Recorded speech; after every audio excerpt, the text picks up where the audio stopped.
Perhaps it is a sign of the times that many of us feel so disconnected from our elected leaders, as new technology seems to be advancing the human race faster than we can keep up. The mainstream media appears to be lagging behind. Today's so-called revelations may really be old news. Questions plague our souls. Why does up now appear down? And why is what was once right condemned by so many? The three hosts of this show certainly do not have all the answers, but they do have questions. Questions that you, your family, and your friends may be asking every day. Welcome to What in the World is Going On?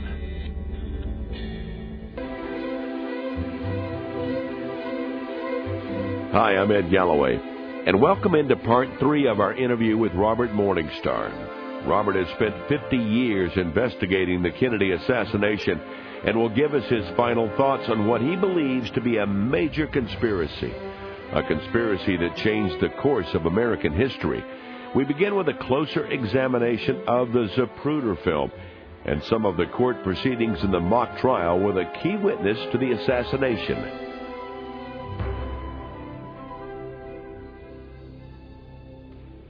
All right, ladies and gentlemen, we are back. Robert, let's talk some more, and let me recap just a bit here, and then get your intake on this. We have the assassination. There's pandemonium. There's evidently a switch with Officer Tippit, who looks remarkably like John Kennedy. The bodies are switched. The autopsies are switched so that it looks like that what happened to Officer Tippit happened to John Kennedy, which helps to fabricate the Warren work of fiction, Warren Commission. Single bullets. Yeah, exactly. And so now we've got this whole thing taking place. We have the switch of the bodies, and we want to go back now to talk about what happened when the limousine went around the Dealey Plaza. Right. And the witness there that we talked about earlier, his name is Newman. Newman. Mm-hmm. Okay, and he sees the whole thing. He makes his confession. He makes his testimony. Right. And then years later, when they have this mock trial, he's on the stand. Correct. And this district attorney named who? Vincent Bugliosi. He was the Los Angeles district attorney who convicted Charles Manson. Okay, I'm going to let you take it from there. What happens now? Okay, so Mr. Newman tells the same story, word for word, that he told on November 22nd, 1963, which is, in fact, what he and his wife saw. And Mr. Spreaker saw part of it. The car came around the corner, got by the sign. When it got by the sign, it stopped. The president was shot in the back. Said, "Oh my God, I've been shot." He stood up, held his abdomen, and then the car started going, and he fell into his seat as the car began to accelerate. And at that moment, as the car emerges from behind the sign, just behind the sign, somebody shot President Kennedy in the throat at street level. The shot came in straight, was right in the necktie, and that's when he couldn't talk anymore. Jackie heard these horrible gurgling sounds. Turned to the right. She said, "Oh my God, they've shot Jack." And the car continued, but it stopped again by the grassy knoll. The Secret Service man said that he pumped the brake because he saw all of these people standing on the railroad overpass where they should not have been. Imagine, the railroad overpass is full of people, and he's going to drive in a convertible under it, and somebody could either drop a rock or a hand grenade right into the car at that point. Those people weren't supposed to be there. So this is where Senator Ralph Yarborough said the car made a stop, one partial stop, like a rolling stop, and then it went on. So it went on, and this is where the full triangulation occurred. As President Kennedy drove by the Stemmons Freeway sign, you will notice in the Spreaker film that there's a man standing in the gutter in the first lane, and you see him with his arm up. He's got a cap on, and he's a light-colored shirt, but he's got his hand high up as if he's waving. Now, as the car goes by, this is where the illusions start to set in. The car went by slowly. I have seen an uncut version of this segment of the Zapruder film. And when President Kennedy went by, that guy in the cap was called the Cuban in JFK assassination circles. He was a Cuban anti-Castro operative. As President Kennedy comes by, the man lowers his arm to horizontal, and then he disappears. In the Zapruder film, you do not see the arm coming down. Those frames have been deleted. Now imagine, you see a guy standing by the sign, and the correct sequence would be for his arm to come down as in the background the car is moving. But at that juncture, he's cut. The frames, let's say it took him half a second to bring down his arm and take the shot. That's 9 frames. 9 frames have been removed. The result is that the car disappears as if it's racing away. It wasn't racing away. It was just crawling away, heading down to the kill zone. Now, Mr. Newman was standing down there holding his child. His wife's holding his child. He's standing there. And all of a sudden, this shot comes over his shoulder and hits President Kennedy in the head. And instantly thereafter, maybe half a second, or no more than half a second, bang, another shot fired from the grassy knoll, goes into the open head wound, travels right through the right side of the brain, shoots out the back of his head, takes out a piece of bone about the size of an egg, and this is what Mr. Newman saw. Mr. Newman was looking right at the president, practically in profile, looking at his ear. The first shot blasted his head, drove him down into the seat, and instantly the second shot came in, entered the already open wound, traveled through, hit the back of the head, and the force of a bullet traveling 2,000 miles an hour whipped that head around so fast that Mr. Newman's eye followed the white piece of bone that was as big as an ear, and he thought that that was President Kennedy's ear. It wasn't. It was the back of his head. But he always told the same consistent story of what he had seen. So now Bugliosi brings out the Zapruder film and plays it for him, and he says, Mr. Newman, as you can see, the car never stopped. As you can see, the president never stood up in the car, as you say. So what must we conclude, Mr. Newman? Mr. Newman is mute, flabbergasted, embarrassed, humiliated, and he's dismissed and discredited. That's 1981. Okay, so 1998. Robert, you've got something in the background there that's... Oh, I'm sorry. Let me get out of here. There's construction happening all over New York. Okay. There's background mechanics. Yeah, I hated to do that to you, but we were losing... Okay. Well, noise is a big part of the cover-up. There were explosions. There were extraneous to the assassination. There were distractions. There were objects in a tree that were shot out of the tree to signal or distract. So many things going on. But let me continue with this head wound sequence and to explain to you why no one can make any sense of the physics of the Zapruder film. At Z313, the shot, the mortal wounds, and I will say wounds because there were 2 shots, the shot that opened up the wound from the right front, the man that was crouching close to Zapruder on the concrete porch, that shot was an explosive sabot shell. It's a sabot bullet. It's a mercury fulminate. It's a bullet that's used only by assassins. It's completely illegal. If you're found with a sabot shell in the United States, forget, unlicensed gun. You will go to jail for the rest of your life, practically speaking, for having this kind of bullet.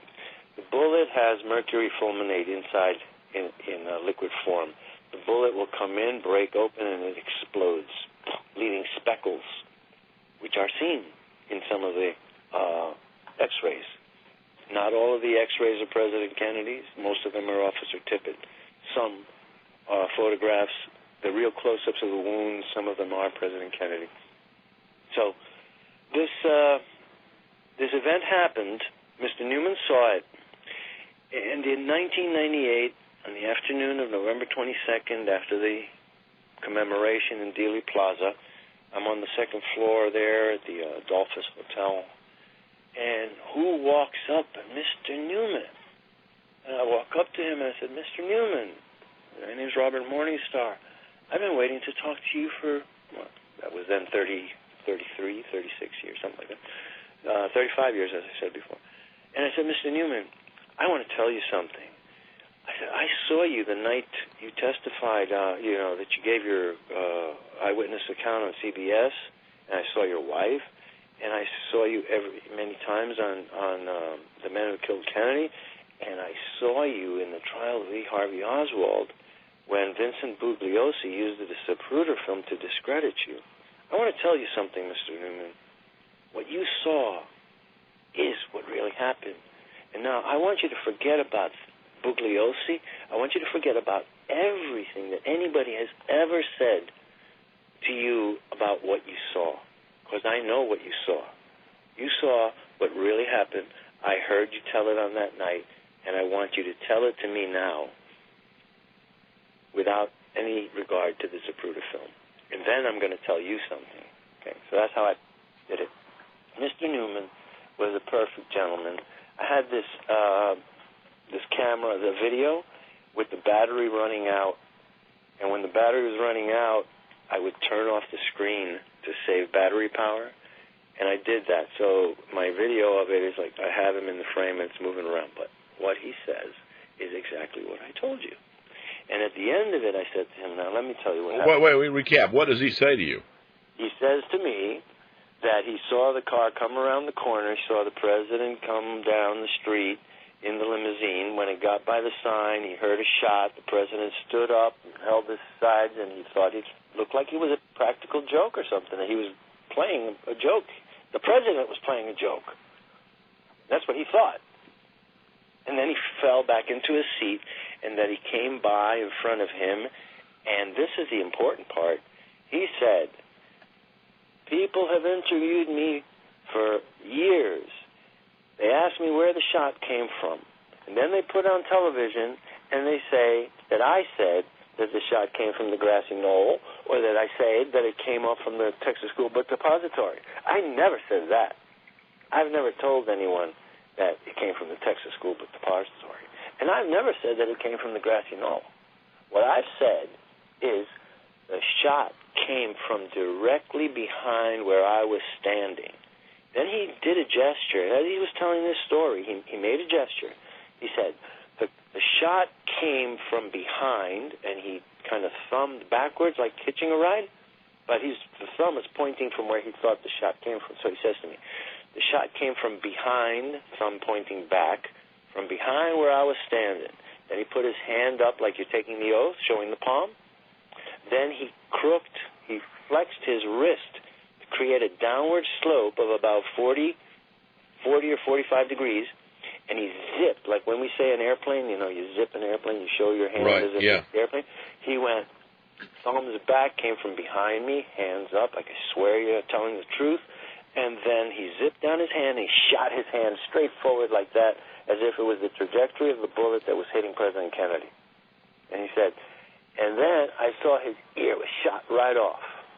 And then Jackie jumped on the back of the trunk, and she fell, and the Secret Service man pushed her back, and the car took off, and that's what he saw. Okay, now Robert, yes, where he was standing, where Newman was standing, and this is what I've seen. I'm gonna explain this from my point of view, and you tell me if I'm correct. Okay. Okay, behind the limousine, you've got the book depository. Okay. Yes. Okay, and then in front of the limousine, basically in front, you've got the grassy knoll where Newman was. Let me clear that up. Okay. The car is coming down a sloping, slightly curving street that's going to lead into the Stemmons Freeway. And when you pass another bridge down there, 2 bridges, overpasses, you get into the Stemmons Freeway. The Texas School Book Depository would have been to the right rear of the limousine. Right. And he's going down the road where there is a stairway that leads up to a porch, and the grassy knoll is at the beginning part of that porch closer to the street. The porch goes down concrete. It makes a right angle corner, concrete, and that corner is where one shooter that I say is Frenchie, one of the tramps, or let's call it one of the mafia assassins, mechanics, shooting from there. Zapruder is standing maybe 10 feet to his left. So he's 10 feet to Zapruder's right and lower. Here's the key. Zapruder's camera captured the trace of the shot at Z313. You can type Z-313 and Zapruder, or just Z313, and get the frame. And in that frame, this is a kill shot, you will see a copper-colored streak, an intermittent copper-colored streak, very straight, coming from the upper right and going directly to the president's head. That's the shot that was taken by the guy to the right of Zapruder, closer to him. So would that be like Kennedy's 2 o'clock position? If you were 2 o'clock of Kennedy, would that be about right, or 3 o'clock maybe? If you were President Kennedy looking straight ahead, it would have been like 2 o'clock to 3 o'clock. 2 o'clock is a good estimate. Okay, all right, yeah. 2 o'clock. Yeah. Possibly 1. Yeah. And a grassy knoll guy would have been like 12:30 or 1. Right. Like that's how close the angle was. You know, if you think about that. Yeah. 10 degrees apart, these guys, and triangulating on the same target. But one is more in front than the other, so the guy in front was shooting through the forehead, through the back of the head. The guy on the nearer on the right and lower was shooting down into the bottom of the brain pan. And I have the photograph of that shot. It's recorded. Oh, that's one of the few autopsy photographs that I really acknowledge as being the body of President Kennedy. So the car went on. Let me talk about Jackie. Yes, Jackie please. heard these awful sounds, as she described them. These awful sounds were coming from Jack, and he was gurgling and holding his throat. And then she said she heard another shot, and that took his head off. But she said a really amazing thing that I did not hear until the day she died. This is testimony that is not even recorded in the Warren Commission. It was some other source, possibly William Manchester, who tried to tell the truth, got sued, had to rewrite his book. So she said, then another shot came and hit him in the head, and his arm went out like that. It was the most beautiful thing I've ever seen. Like his gesture, like, taking a bow, he says, and then his arm went out like that, as if she was gesturing, like taking a bow, and she said it was very beautiful, and then he slumped into her lap. Now, she also said another interesting thing before this. This is the most important thing because it relates to that Cuban guy with the hand high and brings his arm down to take the .22 caliber shot that I said. Right. Okay. That was in the side, in the temple. He went right by. The guy was not more than 5 feet away from the president. He just went, whoop, pop. But anyway, he was standing, and I can tell you this without a doubt now. Jack Ruby was standing behind the sign at the Stemmons Freeway. And I spotted him 10 years ago in the Bronson photo, and just this year, I found a very dark series of photographs that are called the Ed Wheel photos. They're very dark, but with the computer technology that I have at my resource, I was able to basically shoot a flash cube into that picture, and there is Jack Ruby restraining his dog in front of the sign seconds after President Kennedy was killed. I am vindicated.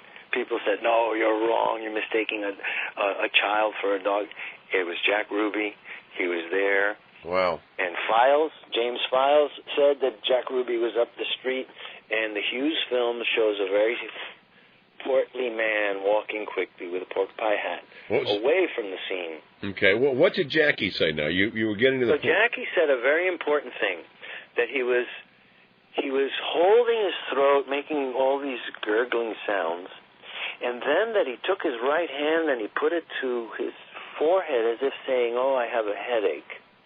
And that then the final shot came and his arm went out a gesture. Ta-da! Plunk. And that it was beautiful, the gesture. So, what happened was, the car came past the sign. At the sign, it's my heartfelt belief that either Jack Ruby or somebody he was with fired a .22 caliber shot, a small caliber revolver, into the president's throat. The president went down the street a few feet. A Cuban lowered his pistol and put a .22 caliber shot into his temple, a picture of which exists, a close-up that I have on one of the websites discussing the vapor trails, the condensation trails that I found in the Zapruder film. And then he went on, and then the two mortal shots. I mean, he could have lived, well, not the temple shot. Once the guy put the .22 in the temple, I think President Kennedy was gone. But the two shots at the grassy knoll, that was what really, I mean, it killed the person of President Kennedy. Right. But his heart was so strong, and his brainstem was so strong that he actually lived from 12:30 to about 1 o'clock in the afternoon when he finally expired in the trauma room. His soul was very powerful. So that's when all of this rigmarole happened with the body. And this is such a, people were so incredulous of this theory, but, let me just tell you about a couple of traditions in our culture. There's something called Mark Twain, the Prince and the Pauper. Right? There's something called the Legend of the Corsican Brothers. There's the doppelganger. That's a German word for your double. The doppelganger is a ready, off-the-shelf operations plan that people have to protect high-ups. As a matter of fact, pardon the pun, not intended, but the FBI tipped off the Secret Service that President Kennedy was scheduled to be assassinated on November 18th in Miami. That was the day that he went to the Orange Bowl to address the Cuban exiles, to reconcile himself with them after the fiasco of the Cuban Bay of Pigs. They had 1,500 men prisoner all those years, and Kennedy, in his desire to tone down, bring down the fires, the Cold War, we're getting hot. So he proposed a truce of sorts with Castro, and he arranged for medical supplies to be exchanged, food and medical supplies to be exchanged as ransom for the release of these prisoners from the Bay of Pigs invasion, who had languished in a Cuban prison for so many years. And so the prisoners were returned, and he saw this as an opportunity to reconcile himself with the Cuban community in Miami and say, look, I'm working with it. I got these men back. And he was, to get their support back because they had turned very anti-Kennedy as a result of the failure of the Bay of Pigs, which they blamed on him. So it was discovered that an FBI informant named William Somerset was a good friend of Joseph Miltier, the number 2 or 3 man in the Ku Klux Klan organization. And they recorded a conversation between these two men while they were playing cards at Somerset's house. With his cooperation, the FBI had rigged a mic and were recording on another floor. And what they found, now this was brought to my attention. Do you remember Professor Irwin Corey? He was a very famous comedian in the 60s and 70s, made fun of Reagan. Anyway, his son is very big in the assassination. He heard my thesis on Tippit, and he said, you know what? I heard something on the men who killed Kennedy the other night that you should look into. They were talking about lookalikes and doubles in that tape. I said, what tape? He said, FBI recorded a guy with the Ku Klux Klan talking about it, and they said they were looking for doubles or something like that. I don't know if they used that word. You should look it up. So I look it up, and I get the tape, and what they're talking about Ed, this is incredible what I'm going to tell you. The transcript of the Miltier tape describes them stalking President Kennedy and Martin Luther King. And they describe the plots against President Kennedy as trying to get him with a high-powered rifle from a high office building, or to get him when he comes out on the porch at the White House from a hotel across the street. Wow. Now, what have I just described to you? Martin Luther King. I have just described to you the assassination of Martin Luther King 5 years before it happened. And people are named in this document. One is, his name is Jack Brown. Jack Lee Brown was a real psychopath. And even Miltier said he didn't approve of his brutality. He would lynch black people, but he wouldn't. He was worse than that in what he did. I will not repeat it because we don't need to relive those ugly days. No, Robert, but let me ask you this, Robert. Sure. We've done a lot of talking here, and it's one of the chief arguments that people have, and I've been in rooms before when this conversation has come up, and they've said, "Oh my God, do you know?" They said, "Do you have any idea what it would take to pull something like this off? Not only that, but to keep it secret." Yeah. But then you have what's happened with E. Howard Hunt. Now, I want you just to talk briefly about, he was intricate in the Nixon administration, right, and Watergate. Right. Let me finish my thought about Miltier. Okay. Because in that conversation, in that tape, Miltier describes those two scenarios: high-powered rifle, knockdown. He called it knockdown rifle, and that they'd pick up a patsy. They'd frame a scapegoat shortly thereafter. He knew the whole plan already.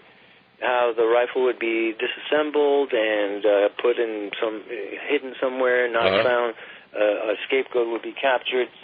But he says, "Do you know of any Kennedy lookalikes?" And he said, "What?" Somerset says to him, "What? What are you talking about?" He said, "Lookalikes. Kennedy has lookalikes. They have a bunch of them in every city that he goes to. We're looking to find out if he's got some lookalikes." So this was pointing, this is confirmation that the idea of the double, was already percolating in the assassination scenario. So the double turns out to be Officer J.D. Tippit. Right. And I'll share the photograph with you. They say a picture is worth 1,000 words. Well, that picture that I referred to as the Tippit Elvis picture has a very surly, kind of grave, grim look on the face. It took me about 5 years to find a photograph of President Kennedy with the same expression on his face, or similar expression on his face. So what I did is I took those two photographs and I split them right down the middle, the forehead, center of the nose, furrow of the lip, and the chin, as closely as I could get it. And I joined the two together. And that picture convinces more people more rapidly than anything else I know. And you can find it on the Internet. Okay. If you type in "The Ultimate Secret of the JFK Assassination," you'll find the article, and I go into the details of the autopsy. I have the photographs there, the X-rays, the trajectory of the bullet through Tippit's brain, and so on and so forth. But by far, what you've said about Tippit will be the most astonishing thing to a lot of people. But I do want to say this: E. Howard Hunt. Yes, E. Howard Hunt. Part of the plot to kill Kennedy, said he was one of the hobos detained at the rail yard, wasn't he? I don't know that he said that specifically. A lot of people think that that's him in those photos, but there's another man named Chauncey Holt who said that it was he who was in the pictures. Okay. And E. Howard Hunt was a much younger man than the man shown in the pictures. Okay. Now, let me tell you this, though. There were two sets of tramps that were arrested. There were two sets of tramps, and there were a lot of other people arrested. Oswald lookalikes were arrested until they had nailed Oswald in the theater. And Somebody was in the theater ready to point out Oswald, you know. Yeah. He was total setup, and the encounter with Oswald took place on the second floor of the theater, not in the lower floor of the theater. Okay, and E. Howard Hunt also said this was called the Big Event. You heard that Yes, before. the Big Event. Yeah. They all had their different right. different code words to it. If I can, since E. Howard Hunt was with the CIA, I want to really focus on this link and this connection that Hunt, in his deathbed confession, made between the CIA executive, Cord Meyer, and David Morales, and William Kelly, who was a hired, he was a CIA agent, but his specialty was assassinations. So those are the main guys, but then they had the operators, the controllers, and the mechanics. So we can go to, let's see, there's so many to choose from. Well, Hunt was involved with the anti-Castro Cubans. So his second team, it may have been this fellow called the Cuban, who lowers his gun at President Kennedy's temple, and the one that was going around with Ruby and Oswald and the whole Cuban, that whole Cuban circle that visited around and visited Cuban expatriates, introduced himself as Leon Oswald. At that time when the trip to Mexico City is cited. Yeah. Now here's a really, really weird one. The CIA knew that Oswald went down to Mexico City to ask for a visa to go to Cuba, and they claimed to have taken pictures of Oswald going into and leaving the Cuban embassy, and they gave this information to the Warren Commission as a proof that Oswald was a communist sympathizer and the likely assassin. They released those pictures in 1976-77 during the church committee hearings, and the fellow that they show in the picture bears no resemblance to Lee Harvey Oswald. In fact, he looks more like Jack Ruby with blonde hair than he looks like to Oswald. He's a stocky, portly-looking guy, and he looks very Slavic or Russian. And one of the people in the embassy that Oswald spoke to was referred to by Oswald as Kostov, but his name was Kostikov.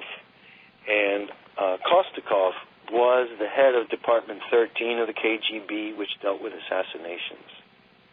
Now, I have to tell you, the assassination of President Kennedy was a domestic product, but the packaging was intended to make it look like a communist sympathizer in league with Castro and in league with Soviet Union pulled this off in order to stir war fever and a desire for revenge on the part of the American people to attack and invade Cuba. These plans had already been made. They had been scheduled for December of 1963. The operation is called Operation Northwoods. This was a Defense Department plan to conduct a false flag terrorist attack in Miami. Now, remember what I said about the Orange Bowl? Yeah, that was the first attempt scheduled. It was scheduled. Now, the president was supposed to take a motorcade from the airport to the Orange Bowl, but the FBI alerted Secret Service to the existence of this tape, and instead they took a helicopter from the airport and they helicoptered him into the Orange Bowl, circumventing all those possibilities along a parade route. Now, President Kennedy is famously said to have said, if they really wanted to get rid of me, all they have to do is get a shooter on a high office building with a telescopic rifle. He's supposed to have said that 2 weeks before. He did not say that 2 weeks before. He said it the morning that he was arriving in Dallas. Wow. And wow. This is really an interesting part. He also said last night would have been the perfect night to assassinate a president of the United States. What do you think he meant by that? I don't know. Well, I'll tell you. I listen to things he said, and I say, why did he say that? That's a hint. Let me go find out. So what happens at night? Well, the stars come out at night, don't they? Yeah. So do the planets. So I went to my astronomy program, and I typed in November 22nd, 21st, went to 21st, midnight. He said last night, meaning the night before midnight. I took it that way. So I started on November 21st at about 11:45. I wanted to see the sky over Dallas, Texas, November 21st, 1963. And lo and behold, what do I see? A conjunction of Mars and Venus in the constellation Scorpio, and conjunct with the star Antares. That means nothing to anybody except me, because I read Egyptian history. I've read Egyptian history and studied Egyptian writing and the whole lineage. And I said, history, our history, Western history begins with an assassination, the assassination of Osiris by his evil twin brother Set, who tricked him into a coffin and dismembered him. Okay? There you have the scenario of the twins, Tippett, Kennedy, Osiris. Listen, the significance of the conjunction and what President Kennedy said. Last night would have been a perfect night to assassinate a president of the United States. A conjunction of Mars and Venus in Scorpio, astronomically speaking, is the identical date on which Osiris was slain. Because in reading Egyptian history, I bought a book on Egyptian astronomy, and it said that Osiris was slain at the time that Mars was moving through Scorpio in conjunction with Antares. Now, what is Antares? Antares is the name of a fallen angel. Antares is the evil star. Antares is the son of Belial, son of Belial, the father of lies. The most devilish star in the sky, Antares, was over Dealey Plaza, and a conjunction of Mars and Venus, peace and war, love and hate, was happening at that moment. And I say, who in 1963 could know such things? Yeah, exactly. Exactly. Who? Now, the other, I'm revealing to you now the religious panoply, the religious pageantry that dressed this murder.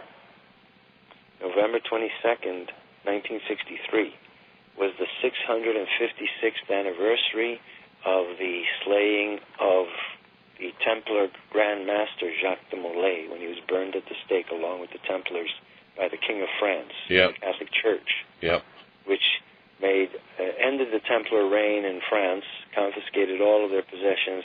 Templars fled everywhere. Scotland, where they merged with the Freemasons, England, anywhere they would be. Yeah, Robert, I'm afraid that we're going to get off on something that a lot of people are not aware of. Now, I am, because I secret societies, and if you go back... Yeah, well, this is the ultimate secret society operation that pulls us off. Exactly. So this is you said 656th? Yeah, 656 years to the date.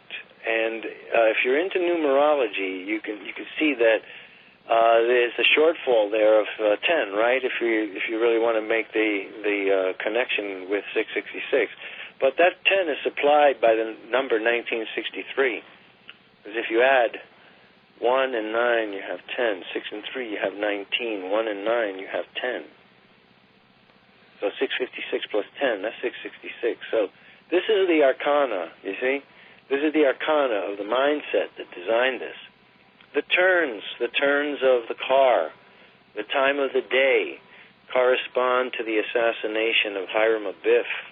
The architect of King Solomon was assassinated by 3 assassins, Jubela, Jubelo, and Jubelum, and who were the 3 craftsmen who wanted the sacred word. And all of this on Freemasonry, which the Freemasons, And then you read Manly P. Hall, who was the arch mason of the 19th century, and you read his book, Sacred Teachings of All the Ages, and you find out that he describes the date, November. He describes Scorpio. He describes it in terms of the sacrifice of the corn king. These are all pagan rituals that were practiced by ancient Druidic societies and involved human sacrifice. One of them was the sacrifice of the corn king, which happened in the fall.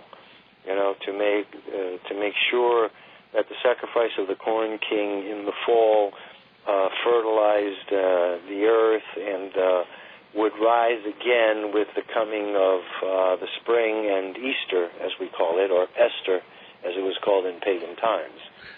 So all of these religious associations were dressed up into this the whole scheme because the murderers knew they were murderers, but they had to and the murderers sanctify it somehow. Robert, were the murderers all part of you mentioned Johnson, you mentioned yes. CIA yes. and Mafia. Were they all part yes. of this secretive group or what? Yes, they were. The Mafia is also a Masonic society. And, the Mafia has had this unending interest in war.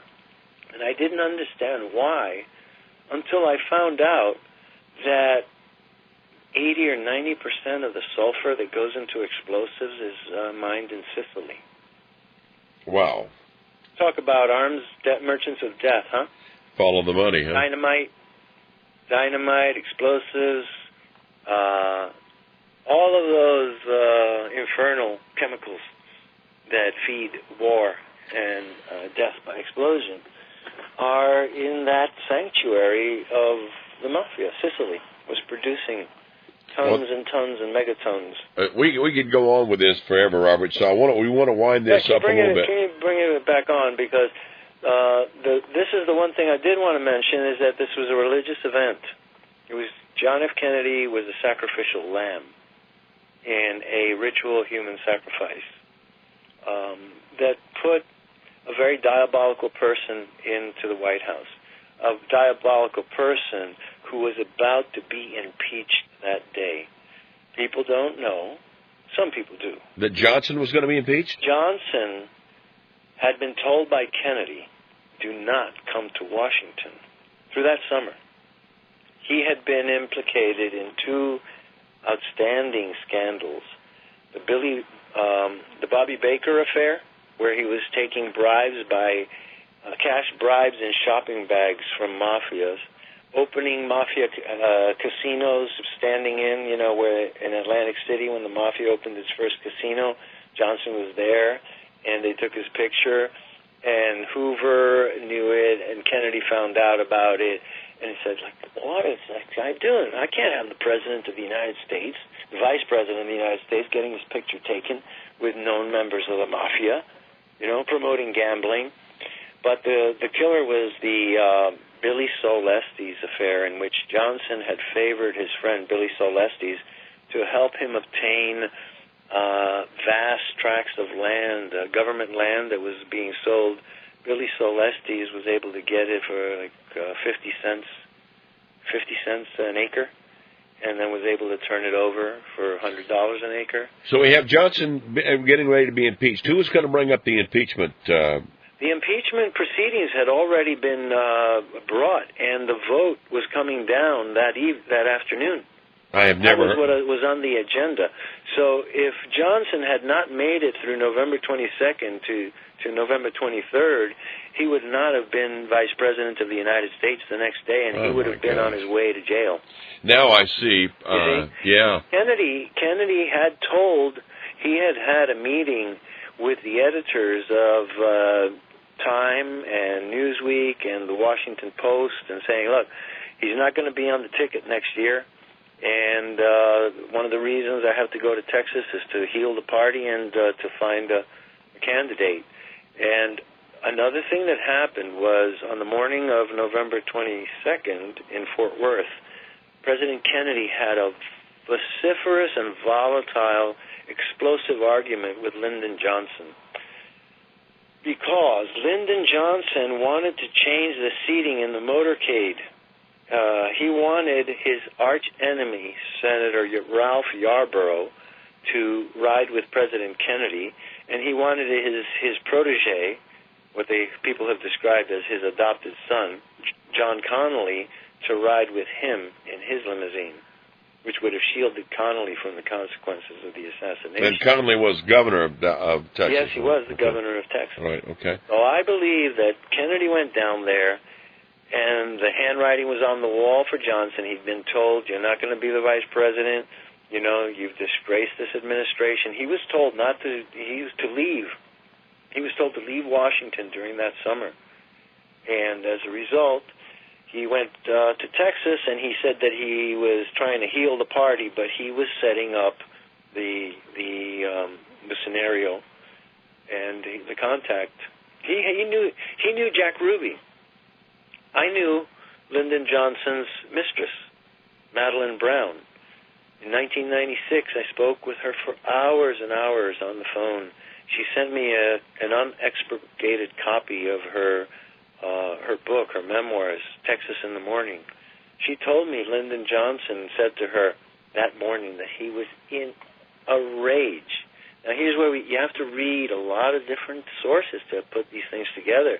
But she said that Lyndon Johnson was livid with rage and hatred for the Kennedys that morning. He came back to the hotel, and he said, I'll promise you this. After tomorrow, those bastard Kennedys will never embarrass me in public again. And she said he was uncontrollable in his hatred. Well, I think it was probably reciprocated, too. I don't think the Kennedys had a lot of love lost for him either. Well, listen to what happened. The reason is that he had gone back to the hotel after he had this shouting match with Kennedy, trying to get him to switch Connally with Yarborough. He wanted his enemy to ride with Kennedy so he could get rid of both of them in the same shot. Wow. Kennedy saw through it, like, no, Yarborough rides with you. No, Connally is not going to ride with you. And then basically, read Craig Zerbel's book, The Texas Connection. And Kennedy, an old Navy man, told him where to go, you know? That's all I say. He knew his salt. Okay, let's wrap this up, and let me ask you. I'm going to ask you a few questions, and if you can, give me kind of a brief answer. How many people do you think planned this assassination? 10, 20, 30, 40, 50, 60, what, maybe? As far as planners are concerned, yeah, I would say that the planners would have been Lyndon Johnson, Cord Meyer, J. Edgar Hoover, David Morales, William Kelly. And those are the immediate ones, you know, the ones that devise the plan, the timing. Then the lower echelon guys, David Morales and William Kelly, would have recruited the mechanics, which included Jack Ruby, the Cuban, Frenchie. James Files says he was there. I don't believe he was a shooter. I believe he was there. What he says is very consistent with what I've told you. Interestingly, when you see Joe West's video of the James File interview, when Joe West mentions Tippit to him, James File said, shut off the camera. Shut off the camera now. Wow. At the mention of the word Tippit. What kind of turning point, I know the answer to this before I ask you because you and I have talked a little off mic, but what kind of turning point in American history do you think this was, Robert? Well, it was, many people like myself consider President Kennedy the last real president of the United States. After that, every one of them has been controlled, and what we see happening in our country today, the Chicago mob has taken over the White House with their plant. That's the way I feel. Yeah. Because we did not speak out in 1963 to 67. God bless Jim Garrison. Every word Jim Garrison said was true. Yeah. He was the district attorney who tried to reopen this case, and of course... did reopen it. Look at the trial. And they blocked, the judge blocked the inclusion of Clay Shaw's other alter ego or other name of Clay Bertrand, which would have proven the connection. Right. But Clay Shaw is a big CIA operative. Clay Shaw is a big player in this whole scenario. Captain Clay Shaw is the man who captured Wernher von Braun in World War II. Wernher von Braun surrendered to Captain Clay Shaw of the U.S. Army. I had no idea. And Clay Shaw headed a corporation called Permindex, which was allied with an Italian corporation called Centro Mondiale Commerciale, World Trade Center. Wow. It goes on. It does. It really does. I'd like to have you back some other time too, because I do know this, that you research a lot of other things that we would like to talk about. Some from here to the moon. But from the doodles. So I guess what you're saying is that this was more than pivotal in American history. That and I like something else that you've said, because I've said it before too. It was kind of the end of innocence. You know, you had a guy who really thought he was president. And like him or hate him, he was going to do what he thought was best for America without or in spite of the outside influence. Which you say the end of innocence. A lady, a professor at Temple University named Joan Mellon, wrote a book called A Farewell to Justice. Yeah. And she worked very closely with Jim Garrison, but she was able to get these documents that I referred to. They're in that book, A Farewell to Justice, Operation Northwoods. So, to sum this up, may I just say this? Operation Northwoods had been planned and designed for December 1963, a terrorist event that was supposed to happen in Miami that would turn the country and be blamed on Castro and would lead to this invasion that they had in the works for December 63. I believe that President Kennedy's refusal to go along with that plan and his plan to disengage in Vietnam made them refocus Operation Northwoods. Operation Northwoods says a terrorist event in Miami would be staged, blamed on Castro.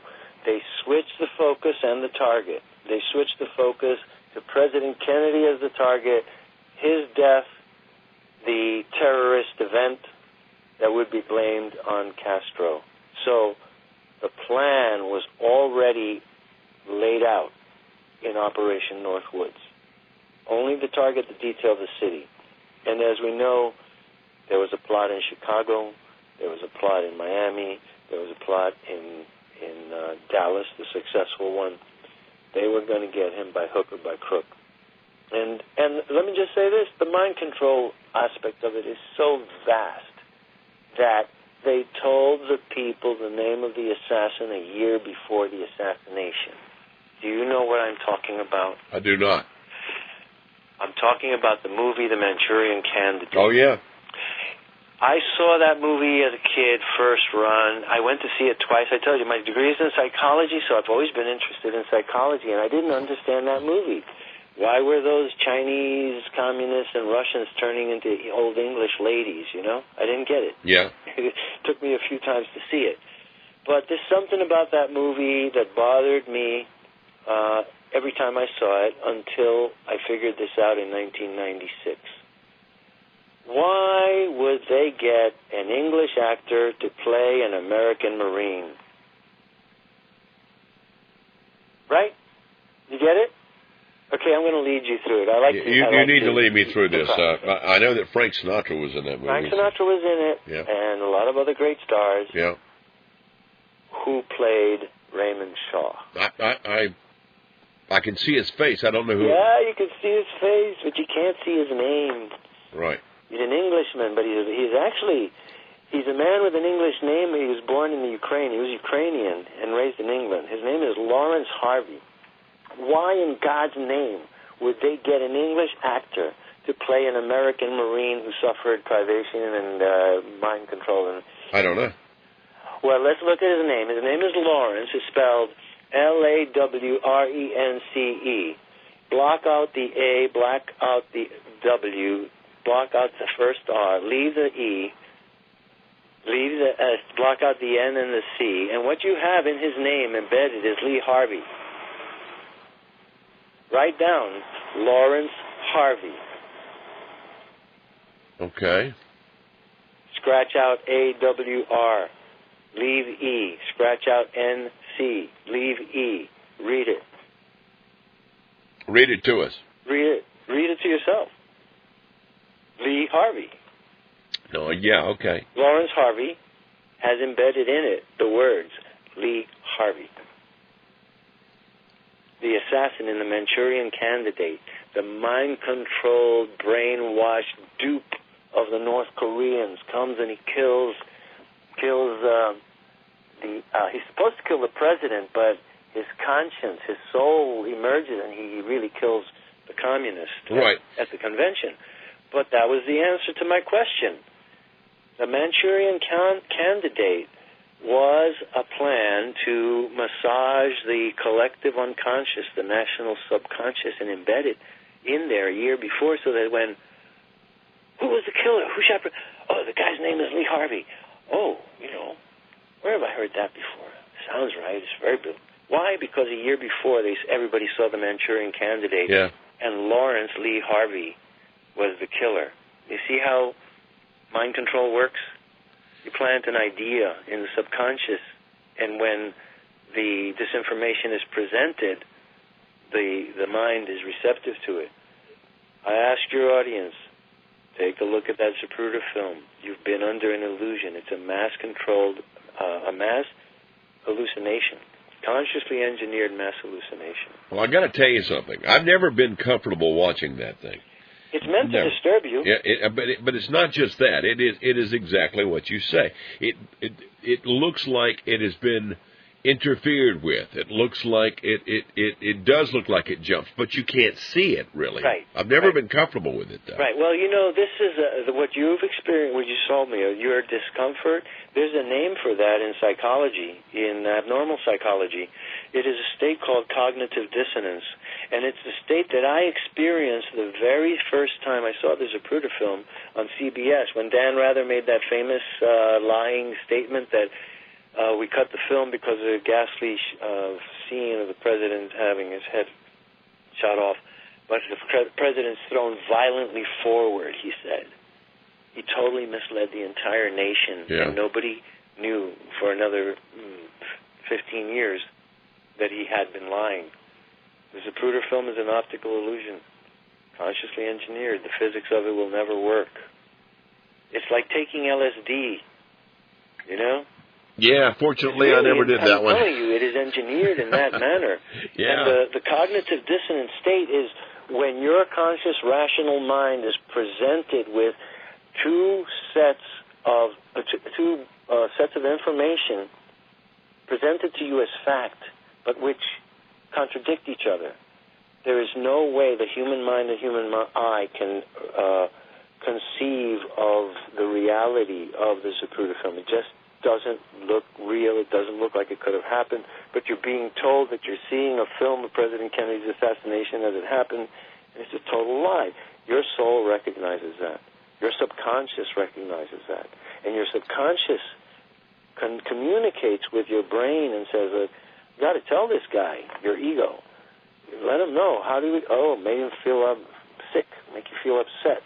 My upset was, first time I saw the Zapruder film, when the car passed behind the sign, I thought I blinked.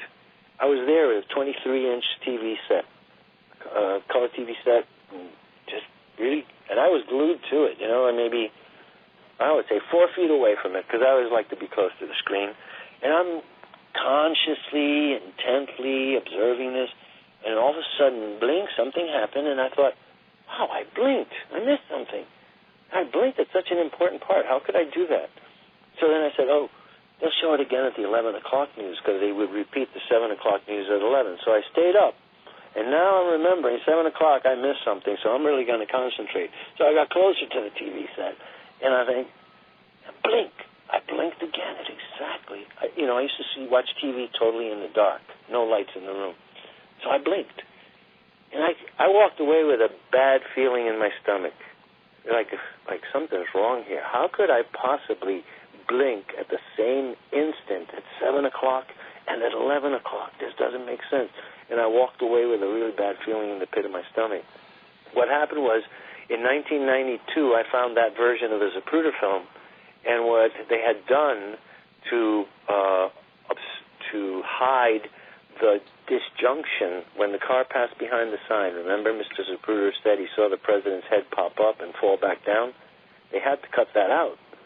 So they cut the film right through the back of the sign, and then they joined it. But the joint was so crude, it was so obvious, and they used a blue paste. That was what was used in those days to join film, was a blue paste. And it was patently obvious. The version of the Zapruder film that I had gotten through David Lifton showed the gap. I mean, showed the damage. But CBS had interposed a black, completely black frame as the car passed behind the sign. And the effect on me was to make me believe erroneously that I had blinked and that I had missed something.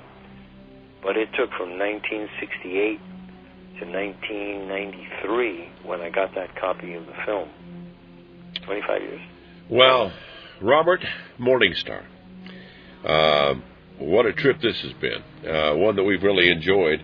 Would love to have you back sometime. Thank you. And, Thank you. And I'd like, if I may just say, I would like to thank and honor the memory of E. Howard Hunt,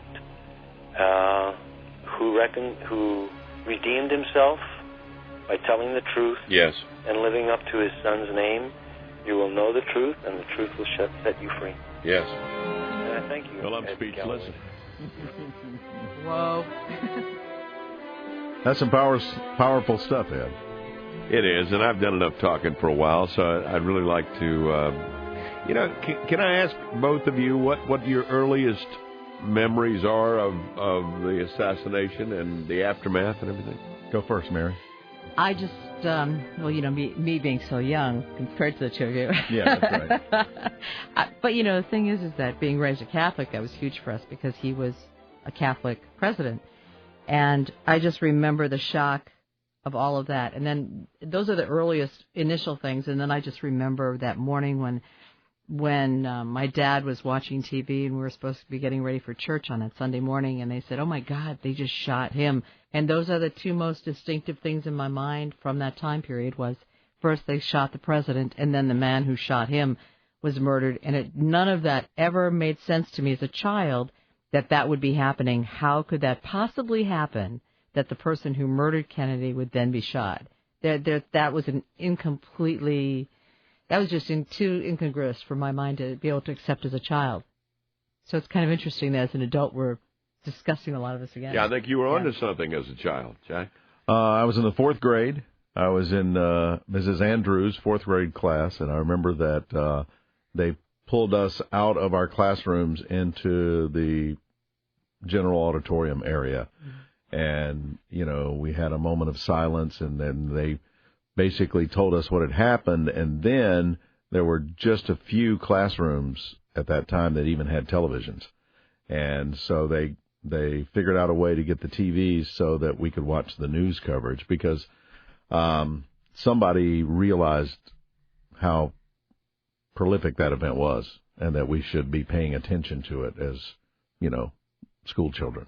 Yeah, I think that had the same impact for me as when the towers went down, because to me that was as catastrophic an event in my lifetime, because that was just so, this can't be happening type event. We all had that, this can't be happening feeling. Right. And all weekend, all you did was watch television nonstop. I remember my grandmother sitting in her rocking chair, and she loved JFK. So she was like in tears all weekend, and we watched the coverage, Walter Cronkite, all the way through the Sunday shooting of Oswald by Jack Ruby, and then was it Monday or Tuesday they had the funeral? I don't remember exactly the timeline. But it was just one of those events that you think about, and I became later fascinated with the whole single bullet theory or single shooter theory, and I never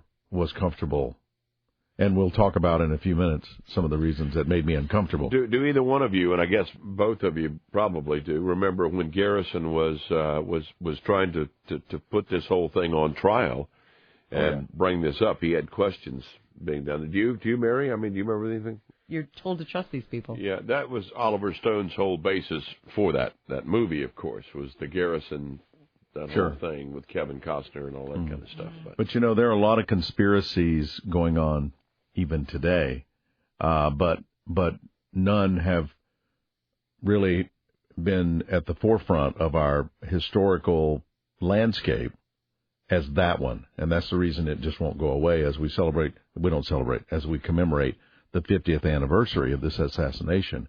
We're still sitting around doing radio shows, and people are writing books, and we're talking about this event because it's never been solved to my satisfaction. Lee Harvey Oswald was the perfect patsy. Okay, he appeared in newspapers as early as 1959 with his photo showing how a U.S. Marine had defected to Russia. Okay, he comes back with a Russian wife. He has a friendship with George de Mohrenschildt, who's a Russian immigrant. He attempts to assassinate Edwin Walker unsuccessfully from 100 feet. Okay? He's such a sharpshooter, he misses this guy from 100 feet, yet he pulls off the Texas School Book Depository. No, I don't think so. I want you to think about today's political landscape for a second. JFK would have fit in so much better in today's landscape than he did in 1963 because all the things the American people are screaming for over the last 10 years is exactly the kind of stuff that JFK was doing. He wanted to get control of a lot of the agencies that were too powerful in his mind, the CIA, the Federal Reserve, okay? The Vietnam War machine was generating about $500 billion for industry, and he wanted to shut down the Vietnam War. Yes. It's not very much of a stretch for me to imagine a group of people meeting at a secret location behind closed doors and talking about how can we put a stop to this man. We have to get him out of power. Mm-hmm. I can see that. That's not a far stretch for the imagination. But you can't have that come off and have the American people think that other heads of government assassinated their own president. They wouldn't have stood for that. So you had to create this, this elaborate hoax, if you will, that and Lee Harvey Oswald just played into their hands every step of the way. He just had all the right tools. Well, you've been to Dallas too, because we talked about that before. Because I remember standing on the grassy knoll, and I remember watching the Zapruder film, and watching it as it looped over and over and over again. My husband and I talked about that, and as we were watching the film, and I kept saying, "It's so choppy. This has been all chopped up. This is because." Jack, you've edited film. I've edited film. We know what that's like to be able to edit film, and you've got these places where you can only splice but so much before you understand that, like they said, it's a blink of an eye, or you put in the black or a white flash to be able to transition. And that was obvious in the Zapruder film, even though they tried to use the graininess of the film and everything else and looping it and looping it and looping it to make it make you feel as though it was a continuous thing and that there wasn't anything that was absurd or anything that was contrary to what your eyes were really seeing. And that was just it, because it was a matter of trying to fool the eye and the mind into thinking something that they wanted you to feel. And the whole thing has, having been there and having stood in the grassy knoll and watching the film and all these years, just wondering what it is within our government that who's been the puppet master. I think that's always been an interesting fact for me, just to be able to stand back and watch. Well, Lee Harvey Oswald was sort of steered into that attempt on Edwin Walker just to set him up as somebody who's on the edge. If he'll attempt to assassinate a retired general, who's a member of the John Birch Society, who's very outspoken anti-communist, if he can, take a shot at him, then he can do anything. But the attempted assassination of Edwin Walker, unsuccessful at 100 feet, says to me that was just something they wanted to appear on his resume. His resume, yeah, setting him up very nicely to be the patsy for the JFK assassination. Yeah, I happen to agree. Go ahead, Ed. No, I'm like I said, I've been talking for. Well, you have, but you've also just been listening to Robert Morningstar, right? And your opinion about some of what we're saying is important to us. Well, really yeah, but I wanted to hear yours first, and we did that. This is the way that I feel, and I think this whole power struggle for the world, if you will, started right after World War II. And I think that these alphabet agencies that started garnishing more power in a secretive way, to the point where I think Eisenhower was terribly troubled by it. And I'd love to have been a fly on the wall when he and Kennedy talked behind closed doors and he gave him a briefing, because, Eisenhower's final message to the American people was not about the economy. It was not about finances or about taxation. It was about the dangers of the military-industrial complex. Now, what did he mean by that? Did he mean that the United States was on a course where we were building military weapons and missiles and guns and ammo, and this would eventually be our primary industry, and our whole economy would depend on that? I think he did mean that, but I think he meant something else, that there was a power struggle going on with a government within a government, and he was trying to warn us against that. I mean, I think he really felt like he had lost control, and he was warning Kennedy. Well, here you got this guy that comes in, and he has all these great aspirations. He makes all these speeches about secrecy. He comes in as president of the United States, and as Jack says, he doesn't want to get the Vietnam War. He wants to take control of the CIA. He wants every UFO file put on his desk because he's afraid a nuclear war is going to start, because we're going to look at a UFO, what they call a fast walker, and think it was the Soviet Union and go to DEFCON, whatever it is, and start World War III. I think there was a lot of things he was terribly troubled about, and I don't think the least of which is this, that he printed money on the United States Treasury and got away from the what? Well, that's the Federal Reserve. Exactly. And the whole thing, yeah. And then that's something that Jack said a little earlier that I think is really critical as far as thinking about the whole thing, because you have someone who was a warmonger, who was LBJ. Johnson was the one who escalated everything in Vietnam, and if he had the bank behind him, which is always fed wars. That's the bottom line. The reason why we have wars is because the bank feeds it, because that is the way that things work. Yeah. So therefore, because of that, it's not in the bank's best interest, nor is it in Johnson's best interest if Jack remained in power, if he remained the president. And he had to bring him down because he also knew that his time was limited. Well, I mean, LBJ was the puppet of the people that wanted to get this done, because, and it was like, hey, if we get rid of Kennedy, our guy will be next in line. He's going to do what we want. He's our guy. And that's really what it was all about, because if you make weapons of war and there is no war, you don't make any money. And that's big industry. And as we know, a lot of things in our society is motivated by dollars.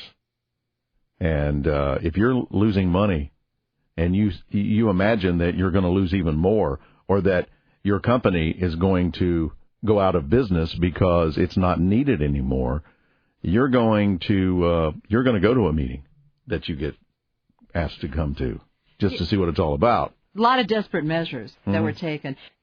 I don't think we realize sometimes how much we are affected by, how much we are fooled by, how much mind control a little boob tube has on all of us. Oh, much less the internet. Yeah. Well, I mean, that came later. But you if you think about it,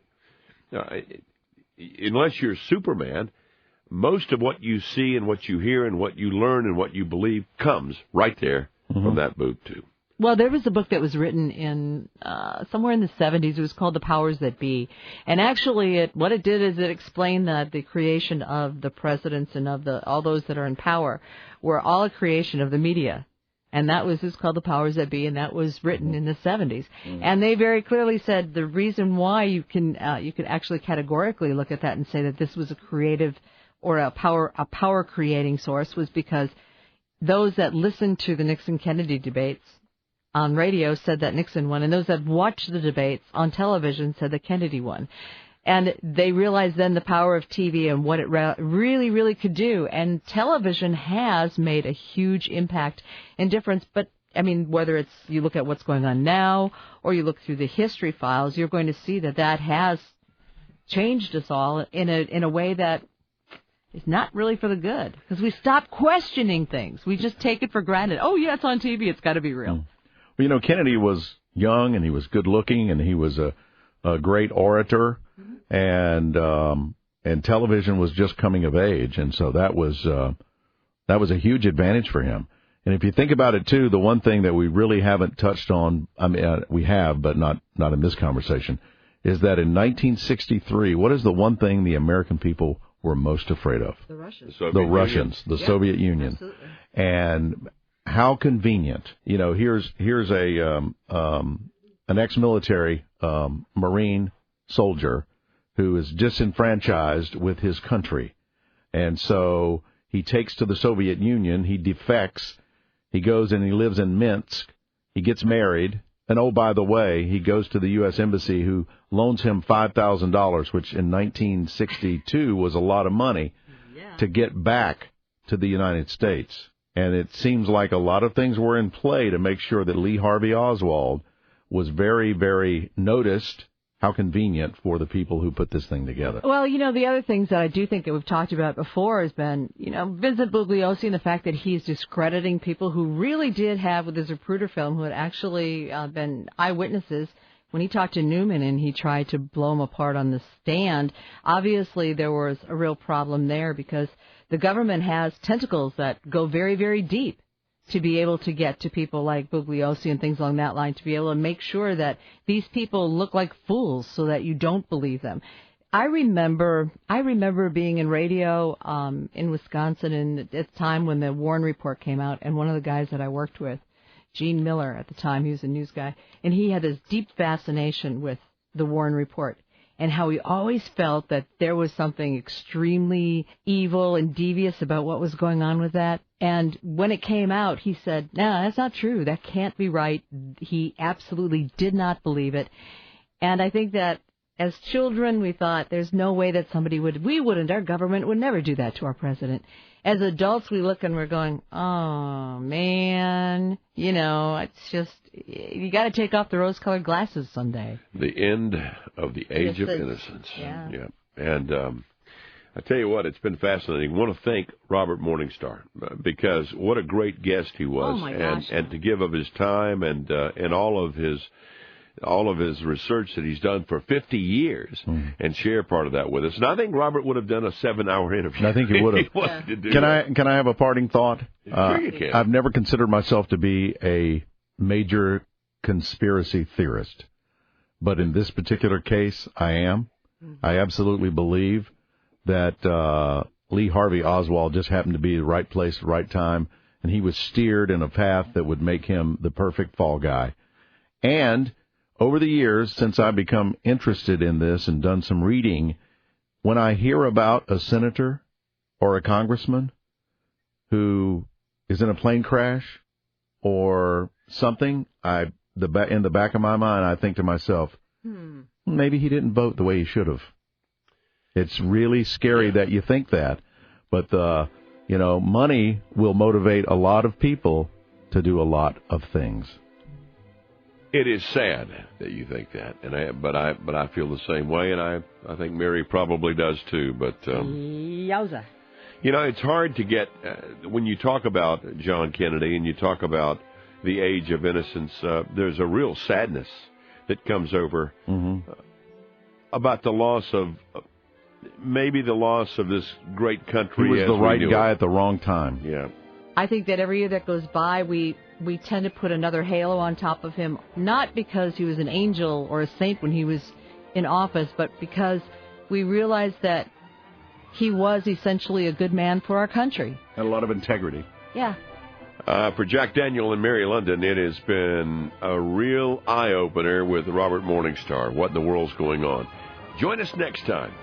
I'm Ed Galloway saying so.